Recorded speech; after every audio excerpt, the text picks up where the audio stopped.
And I turned around and I turned on the fire alarm, continuous, locked it into position. Smoke was filling up that wheelhouse so fast that I could see immediately that this may be a little more serious than what I had anticipated.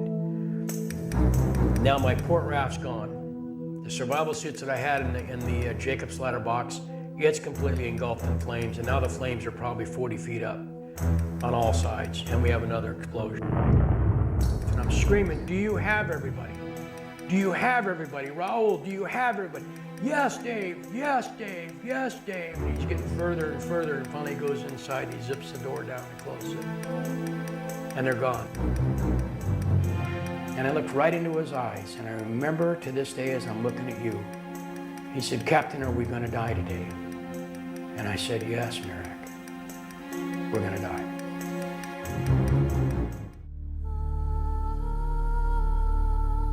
The day that it took place, the day that it happened, was a Sunday. Fishing was typical. We had 50-knot winds for probably 3 days in a row. We were about 35 miles southwest of the Pribilof Islands.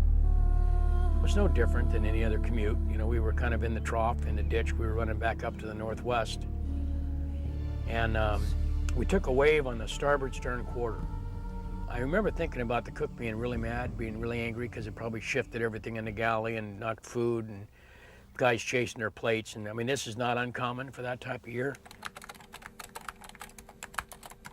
Next thing I know is I had one of my process foremans come upstairs. He said, there's smoke down in the factory. And I said, what do you mean there's smoke in the factory? He said, well, there's smoke. He said, there's a lot of smoke. And I'm looking at him, and I'm standing in the wheelhouse, and I'm watching the waves to the starboard side because they're kind of on our beam. And I said, well, what type of smoke is it? And he said, well, it's like that smoke behind you. And I turned around, and what I saw brought me to my knees immediately was that this dark, black, heavy smoke corkscrewing out of the corner moldings of the Fiddly, which was right next to the chart table on the bridge. The smoke was corkscrewing out of the holes in the corner joints on that steel bulkhead.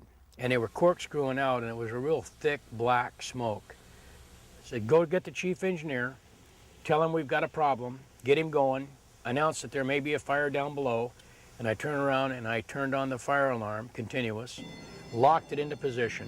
The smoke was filling up that wheelhouse so fast that I could see immediately that this may be a little more serious than what I had anticipated. I realized there were still people that may be still sleeping in the upper quarters of the vessel. And I went down the hallways kicking doors open, screaming, you know, we've got a fire on board, everybody get to your mustering station, and hit every room. And by the time I got back to the wheelhouse was so black with smoke, I could not see light through the windows. I kept saying to myself, this really can't be happening. This cannot be happening.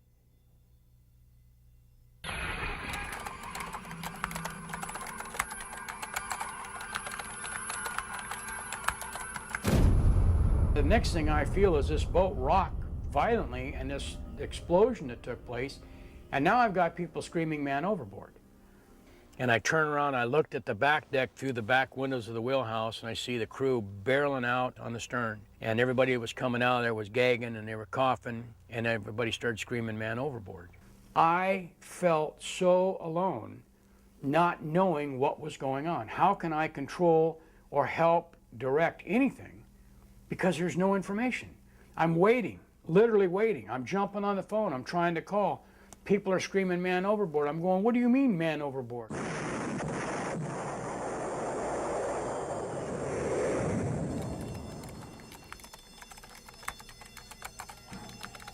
I have no way of communicating with my chief engineer, who's down in the engine room somewhere.